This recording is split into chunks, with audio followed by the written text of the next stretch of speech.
D&L machine here, back with the 72 Super Beetle, and we are pulling out the bushing for the steering damper, which usually goes right there.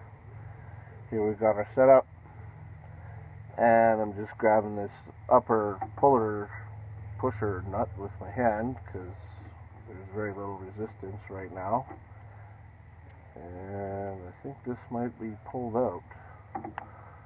I'm not sure.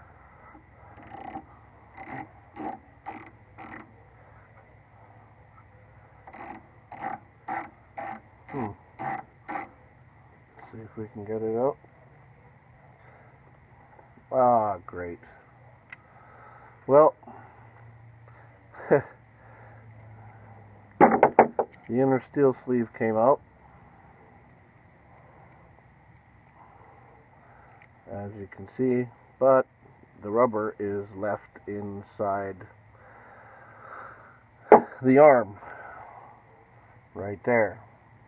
But this is no challenge for a man with a plaid shirt such as me. There you go. If you need to, you can burn this out, file it out, chisel it out, chew it out, get a kid and have them poke it out with their little skinny fingers, pliers it out. You get the idea. Now, I'm going to clean this up inside here with the emery cloth or fine sandpaper or whatever you got. Don't use a file on here unless you really have to. This bore is pretty good, nice and smooth. And when we go to install this, what's going to happen is we're going to do exactly the opposite. We're going to put the bushing up here. We're going to put our tool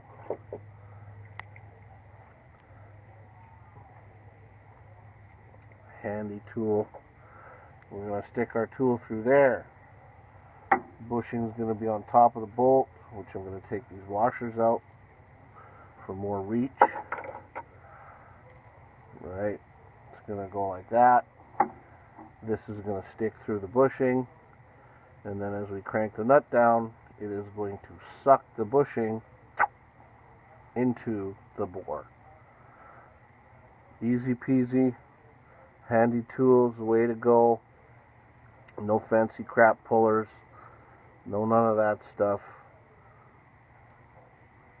That's your puller. Have a good day. Play safe. Stay gold.